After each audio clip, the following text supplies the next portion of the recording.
Good morning, YouTube. Back in the suburbs, 300 miles away from the fires. That's right, back in Phoenix. It's unimaginable just how devastating those fires are. I don't know if you could imagine a whole community gone in minutes, 24 hours, a whole town up in smoke. Sorry, it's a little early, I'm still having my coffee. I guess I was inspired and motivated to record another video here, sort of as a follow-up to my video yesterday about how at first a fire drill and now an actual fire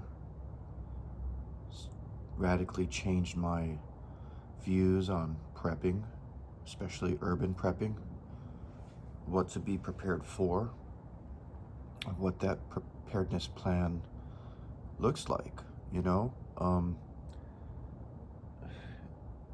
Again, urban prepping is so much different from rural prepping.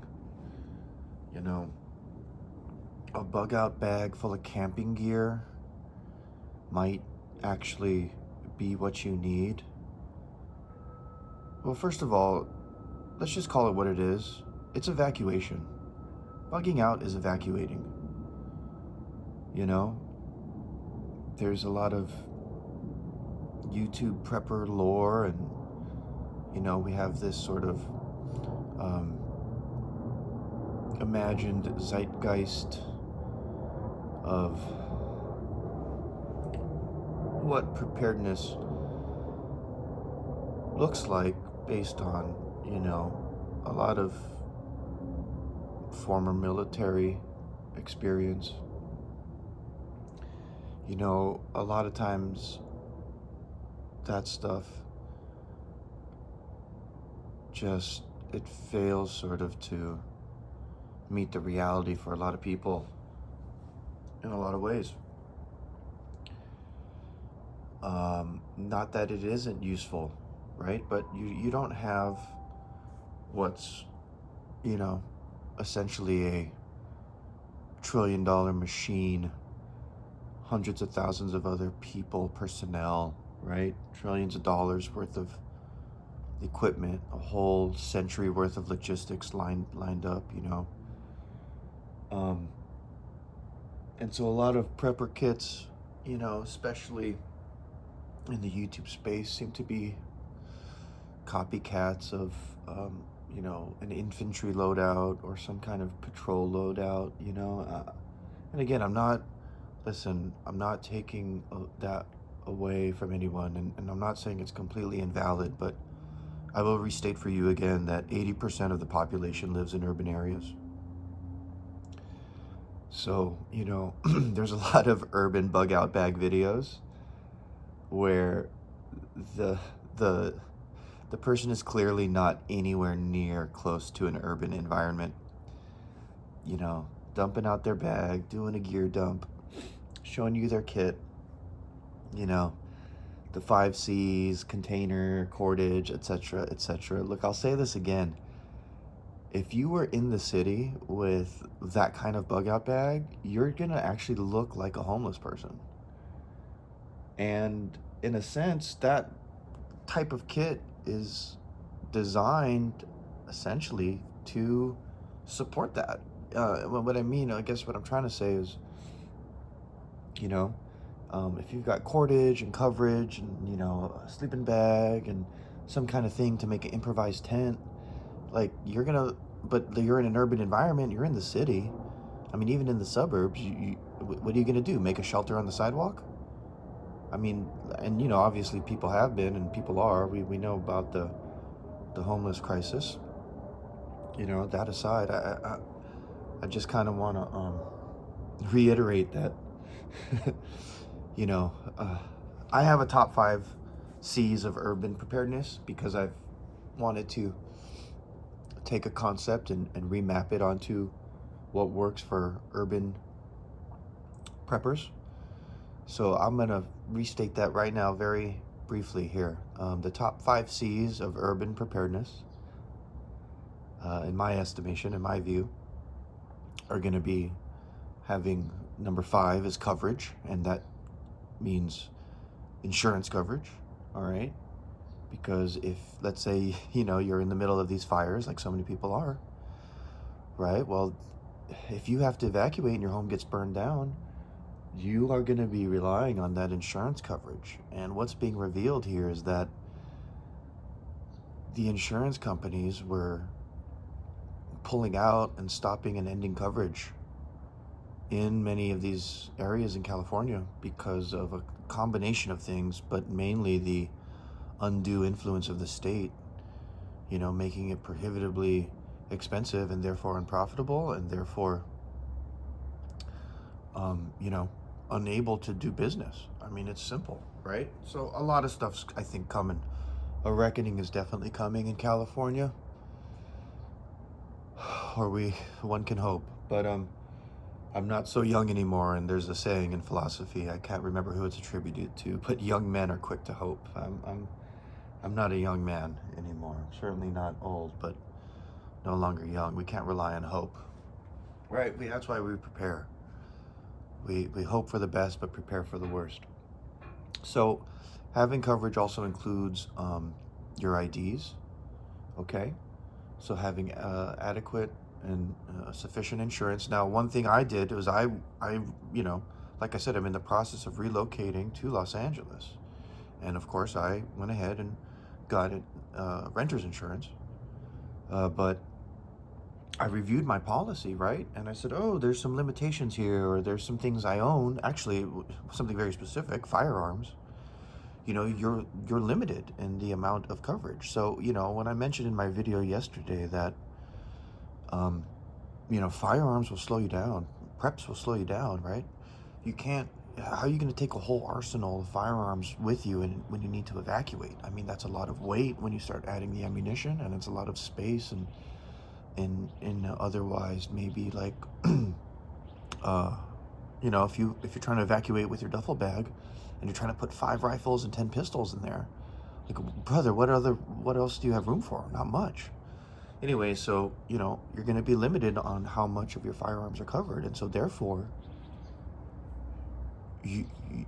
especially in the city too, this is something I will make content on in the future, but I'm definitely in the process of actually reducing my the number of firearms I own. I'm trying to narrow it down on which ones I want to keep, and everything else I'm gonna probably sell. Because again, like, okay, so let me tell you what happened yesterday. The mandatory evacuation zone was about 1.5 miles down the road from my new apartment. And because I'm in the process of relocating, I had rented a U-Haul, driven it over there, unloaded, and was planning to fly back the next morning back here to Phoenix. And the flight got delayed. Anyways, between the time I got to Los Angeles and, the next day, like, basically last night, the evening after I recorded the video I posted yesterday morning, right, I realized I had no vehicle, right? And that's not good in LA, especially when you're close to an evacuation zone, right? So even more real life case use example just staring me in the face of, like, what does real prepping look like in the city, and what are you actually prepping for? I'll keep asking that question rhetorically. What are you prepping for, right? You got to be prepared to evacuate. That is, I think, absolutely clear now, for sure. You need to be preparing to evacuate in an emergency, like a fire or flood or hurricane, tornado, any kind of natural disaster or man-made disaster, right? That is going to get you so much further in preparedness than preparing for some kind of Red Dawn invasion or, Civil War or anything like that. I mean, we need to back ourselves off the ledge here as preppers. We need to stop letting the prepper LARP fantasy that creeps in during the good times, during the peaceful times, during the, um, you know, during the time when there's no emergency. And we need to start preparing to evacuate. You need to go minimalist. You need to not be so materialistic and material oriented in your prepping. You need to not be so attached to I'm going to bug in 9 out of 10 times because, and this is for urban preppers. This is for 80% of the population living in urban and suburban areas. This is not for those that live on homesteads, self-reliant, in the woods, off the grid. I said it in the video yesterday, I'll say it again. The further away you are from the city, the more material objects you actually do need to just for your life, just for your lifestyle. If you're going to be self-reliant, you need a bunch of tools. You need backups. 2 is 1, 1 is none. All of that, definitely applies.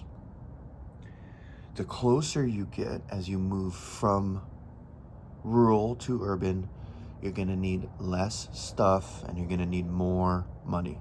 So I'm sorry, let me get back to the 5 C's of urban preparedness.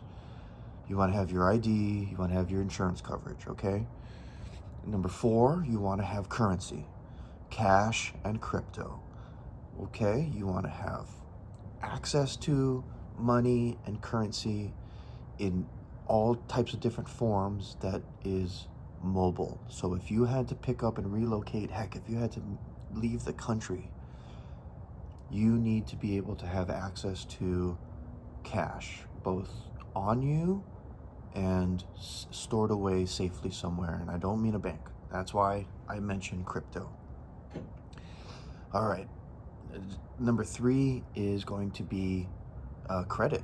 You're also going to need good credit and a credit card, okay? Because in an emergency, cash is a finite resource, right? So having some credit extended to you or good credit in case you need to apply for some kind of loan or open up a new line of credit in an emergency to pay for an airline ticket or something to that effect.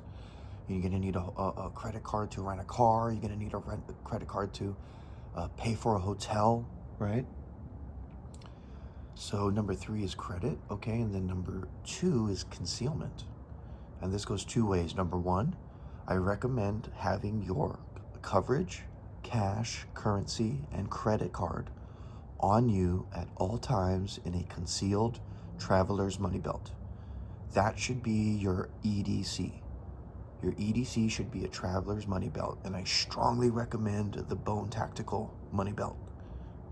I've had one for close to 3 years now. Goes on me every day. I can't tell you how many times just trying to buy materials for a job or something, and I needed to dip into that little pouch to pull out a credit card or pay for something on the spot. It's you need a traveler's money belt with your passport and cash and backup credit cards on you at all times, only to be used in emergencies. Because if you had to pick up and go at the drop of a hat, you couldn't return to your home. You had to leave your car, and you could only have what you have on you. You're gonna thank your lucky stars. You've got a backup ID and backup currency and a backup credit card, specifically just for emergency use, concealed on you at all times. Because let's say you have a $10,000 credit line and you have $10,000 cash on you, right? That's dangerous. What if you get robbed, right? So if you have it concealed and you have a decoy wallet in your pocket and someone sticks you up and they take your wallet, you've got a backup ID, you've got backup cash, you've got a backup credit card. You see how it works? So that's why concealment is number 2. And I will say, along with that, I mean also concealed carry. Get your concealed carry permit. Just do it. Apply for it. Obviously, I'm moving to California. I have my concealed carry weapons license in Arizona. It's not transferable. No state is recognized. No, there's no reciprocity with California. but I'm prepared to go through the process out there to apply for mine, and thank God the laws are changing around this. And number one in their top 5 C's of urban preparedness is actually communication. Side note, I took a trip last year to Boston, and it was for a friend's funeral. It was a very sad thing. I ended up going out and getting drunk beyond what was safe or good, but I was in an emotional state. I'm not making excuses, but I did drink too much and not eat enough, and that only leads to bad decisions. But I was also testing out traveling, and trying to pay for everything with crypto, and so I have that Coinbase debit card, right? Well, guess what? A lot of systems recognize that not as a legit debit card, but as a prepaid cash card, and they don't accept it. So when I got to the hotel, tried to check in with that, didn't work. Anyways, how does this relate to communications? Well, I had one cell phone, and for some reason I didn't bring my laptop. And guess what? That cell phone got confiscated at the bar as collateral for me to come back the next day and pay my bill. well, wouldn't you know, when I woke up the next morning, I had no frickin' clue where that damn bar was. And so I was communicationless in a city on the other side of the country, and I was in a bad spot. What did I do? I ended up going to Verizon and getting a new phone. Okay, and thankfully I had a friend in Boston who was able to go to the tavern, because I was able to deduce later on by reducing it just simply by looking where I was and calling every bar, and it just so happens the first bar I called was the bar I was at. He was able to retrieve that phone for me and mail it back to me, so I was able to restore my contacts. But having a backup communication device is essential. I now actually have a backup cell phone that goes with me everywhere in my bag with my laptop, and I also now have a tablet. So communication is going to be number one, right? And I'm going to go along with the other reason why that's number one is because if you're forced to evacuate and relocate, making money is a skill most preppers neglect. And I thankfully have ways to work from anywhere and be a digital nomad with the nature of some of the work that I do. So, but having no ability to communicate with the outside world, especially in the urban environment, in the interconnected world, when you're on the grid, is like, you might as well not be on the grid, and that's a death knell for urban prepping. I'm looking now, I'm considering, I think I should get a Starlink. I think everybody should get a Starlink. Have it as a backup. I want to actually see if I can set it up on my patio and use that from the internet at the apartment.